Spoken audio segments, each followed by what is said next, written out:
Today I'm going to be unboxing my first art collab, and it's with Transon art supply.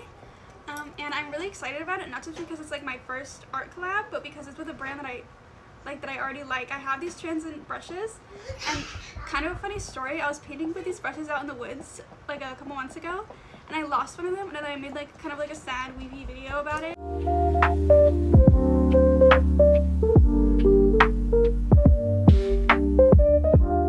On TikTok, and then like a month or two later the brand reached out and was like, would you like to collab and use our paintbrushes? And it's like they didn't reach out to me because I made the video, but it's just like so weird how like things are connected like that. So what I like about the brushes is like these ones, they are pretty affordable. So this set was like $7, and there was more paintbrushes in it. They're just somewhere else, and they're like nice and pretty durable. Like I threw them all into a bag and took them into the woods, and they still look pretty decent. But the brand didn't just send me like the first set that I already had. They sent me the nicest set on their website, which I'm super excited about. But also what I like is that like even being like the nicest set and like a really fancy set of paintbrushes I'm excited to have, it still like was like $20 or less. So what I really like is that they're like an affordable art supply. I like to have affordable paintbrushes, so I'm really happy to recommend affordable, really nice paintbrushes to you guys, because I wanted to go out and buy super expensive brushes because I like to paint on a budget.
bye.